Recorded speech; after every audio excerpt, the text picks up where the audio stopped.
మన విజయనగరం అంటేనే విద్యలకు పుట్టినిల్లని మరొకసారి చెప్పనవసరం లేదు. ఎందుకంటే నీట్ ఎగ్జామ్‌లో అంటే ఫలితాల్లో ప్రభంజనం చూపించారు మన విజయనగరం విద్యార్థులని చెప్పొచ్చు. అటువంటి వారిలో ఒకరైన దయతుల్లా ఉన్నారు. ఒకసారి ఆయనతో మాట్లాడదాము. నీట్ ఎగ్జామ్‌లో ఎన్ని మార్క్స్ వచ్చాయి? అసలు తన యాంబిషన్ ఏంటనేది తన మాటలోనే అడిగి తెలుసుకుందాం. హాయ్ నాన్న. Hi ma'am. చెప్పు నాన్న, నీకు ఎన్ని మార్క్స్ వచ్చాయి? నీ 446 ambition ఏంటి? మార్క్స్ వచ్చాయి. హ్మ్. ఎంబీబీఎస్ డాక్టర్ అవ్వాలనుకున్నాను. హ్మ్. నువ్వు అంటే ఈ మార్క్స్ సాధించడానికి ఎంత కష్టపడ్డావు? నీ మాటల్లో చెప్పు. అంటే డైలీ 14 అవర్స్ స్టడీ చేశాను. ఇంకా కాలేజ్లో సార్స్ బాగా చెప్పి ఎక్స్ప్లెనేషన్ కూడా బాగుంటుంది. అంటే క్లోజ్గా ఉండి మీకు ఎన్నిసార్లు రాపోయినా కూడా మళ్ళీ ఎక్స్ప్లెయిన్ చేసేవారు. అంటే చిన్నప్పటి నుంచి నీ కల డాక్టర్ అవ్వాలనా? డాక్టర్. అంటే డాక్టర్ అవి ఏం చేద్దాం అంటే పేదవాళ్ళకి ఏమైనా హెల్ప్ చేద్దాం అనుకున్నావా? అసలు ఎందుకు నువ్వు డాక్టర్ వృత్తినే చేయాలనుకున్నావు? అంటే పేదవాళ్ళకి కొద్దిగా సహాయం చేయడానికే డాక్టర్ తీసుకున్నాను. చాలా కష్టపడి అంటే ఎంత ఇదైనా కూడా నువ్వు చదువుకో అని అంటే ఎప్పుడు డిసప్పాయింట్ అవ్వకుండా ఎంకరేజ్ చేస్తూ ఉన్నారు పేరెంట్స్ ఇద్దరు. సిస్టర్ ఉన్నారా? సిస్టర్ ఉన్నారు. ఏం చదువుకుంటారు? BTech third year. అక్క. అందరు ఇంట్లో ఫ్యామిలీ మెంబర్స్ అందరు సపోర్ట్ చేశారు చదువుకోమని. అంటే ఈ మార్క్స్తో నువ్వు సాటిస్ఫై అయ్యావా? అంటే 466 వచ్చాయా? 446 వచ్చాయి కదా, సాటిస్ఫై అయినా ఇంకా బాగా కష్టపడవలసి వచ్చింది.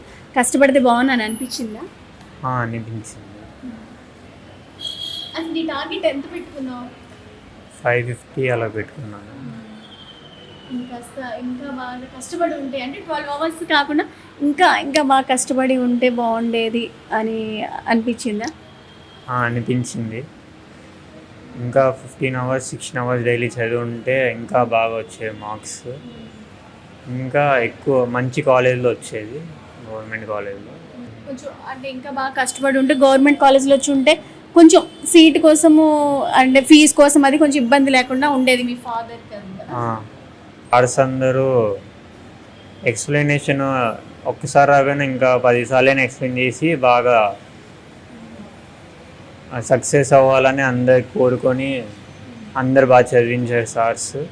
ఇప్పుడు మళ్ళీ నీట్ ప్రిపేర్ అయిన వాళ్ళు ఉంటారు, వాళ్ళకి నువ్వేం చెప్పదలుచుకున్నావు? అంటే 12 అవర్స్ కష్టపడితే నీకు ఈ మార్క్స్ వచ్చాయి, అవి నువ్వు ఇంకా సాటిస్ఫై అవ్వలేదు కానీ సీట్ అయితే వస్తుంది, ఎంబీబీఎస్ నువ్వు అనుకున్న లక్ష్యాన్ని అయితే సాధించావు అని చెప్పొచ్చు. మిగతా కొత్తగా వచ్చే స్టూడెంట్స్కి నువ్వేం చెప్పదలుచుకున్నావు? అంటే డైలీ వర్క్ చేసుకొని అంటే టైంపాస్ అవ్వకుండా ఫ్రెండ్స్ టైంపాస్ చేయకుండా సార్ చెప్పినవి చదువుకొని మళ్ళీ డైలీ అంటే ఈరోజు సెలవు తీసుకొని రేపు చదివి అలా కాకుండా డైలీ హార్డ్ వర్క్ చేస్తే 14 to 16 అవర్స్ హార్డ్ వర్క్ చేస్తే వాళ్ళు కూడా ఖచ్చితంగా 550+ వచ్చే మార్క్స్ వస్తాయి. అందరికీ నమస్కారం అండి. నా పేరు doctor Srinureddy, NEET biology faculty. So AIT కాలేజ్లో చాలామంది పిల్లలు లాంగ్ టైం తీసుకుంటారండి. చాలా హార్డ్ వర్క్ చేస్తారు. టీచర్స్ ఏదైతే చెప్తారో అబ్సల్యూట్లీ దాన్ని చాలా శ్రద్ధతో ఫాలో అవుతారండి. కానీ అన్ఫార్చునేట్లీ మన జరిగిన నీట్ ఎగ్జామ్లో కొన్ని ఫ్లాస్ జరగడం వల్ల పిల్లలు కాన్ఫిడెన్స్ కోల్పోయి మొదటిసారి వచ్చిన మార్క్స్ లో చూసుకుంటే ఇప్పటికీ డిఫరెన్స్ ఒక 100 మార్క్స్ డిఫరెన్స్ వచ్చిందండి. సో దీనివల్ల ప్రతిసారి ఇలా జరిగిందంటే పిల్లలు కాన్ఫిడెన్స్ కోల్పోవడం చాలా బాధాకరమైన విషయం అండి ఇది. సో ఇప్పుడు మా కాలేజీలో చదువుతున్న ఒక విద్యార్థి హిదయతుల్లా, ఓకేనండి, హిదయతుల్లా మంచి మార్క్స్ అప్టైన్ చేశాడండి. ఈ అబ్బాయి కంపల్సరిగా ఎంబీబీఎస్ వచ్చే అవకాశాలు 100% ఉన్నాయి. ఈ అబ్బాయితో పాటు ఇంకా 6 మెంబర్స్కి మా కాలేజ్ తరఫున ఎంబీబీఎస్ వచ్చే అవకాశాలు ఉన్నాయండి. సో ప్రతిసారి కూడా పిల్లల్ని మానసికంగా ఇబ్బంది పెట్టకుండా ఒక ట్రాన్స్పరెన్సీ వేలో నీట్ కండక్ట్ చేస్తే ఆ పిల్లలకి కొంచెం కరేజ్ అండ్ కాన్ఫిడెన్స్ని డెవలప్ చేస్తని ఒక ఫ్యాకల్టీగా మనస్ఫూర్తిగా కోరుకుంటున్నాను. దయతుల్లా వాళ్ళ మదర్ ఉన్నారు, ఒకసారి ఆవిడతో కూడా మాట్లాడదాం. ఎందుకంటే కొడుకు కాబోయే డాక్టర్, మరి నా మాటల్లో సంతోషాన్ని తెలుసుకుందాం. అమ్మ చెప్పండి అమ్మా, ఎలా ఉంది మీ కొడుకు మార్క్స్ వచ్చినందుకు? చాలా సంతోషంగా ఉంది మేడం. మా బాబు చాలా కష్టపడి చదివాడు. ఏఐటి కాలేజ్లో కూడా చాలా బాగా సహకరించారు సార్స్ అందరూ. వాడు చిన్నప్పటి కళ నెరవేరుతుంది. మా బాబుకి తప్పకుండా ఎంబీబీఎస్లో ర్యాంక్ వచ్చిద్ది, అది సీట్ వచ్చిద్ది. చాలా సంతోషంగా ఉన్నాం. రీనీట్ ఎగ్జామ్ జరిగింది కదా, అది ముందే చాలా బాగా చదివాడు. మళ్ళీ రీనీట్లో కొద్దిగా మార్క్స్ కొద్దిగా తక్కువ అయ్యాయి. చాలా సంతోషిస్తున్నాం. అంటే మీ పాప ఇంజనీర్, మీ ఇంట్లో అంటే ఇంజనీర్ ఒకరు డాక్టర్ ఒకరు ఉన్నారు, కాబోయే డాక్టర్. అంటే ఎలా ఉందంటే మీ ఆనందానికి చాలా సంతోషంగా ఉంది మేడం. ఎందుకంటే మేము మిడిల్ క్లాస్ ఫ్యామిలీ మాది. పిల్లల్ని బాగా చదివించాలనే ఉద్దేశంతోనే మేము డాక్టర్ చేయాలని మా బాబుని నీట్లో జాయిన్ చేసాం.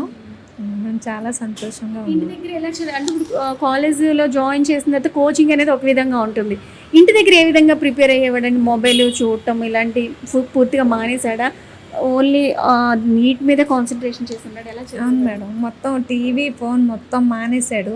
ఇక్కడ ఏఐటీలో ఎలా చెప్పారో ఇంటి దగ్గరకు కూడా వచ్చి అలాగే ప్రిపేర్ అయ్యాడు.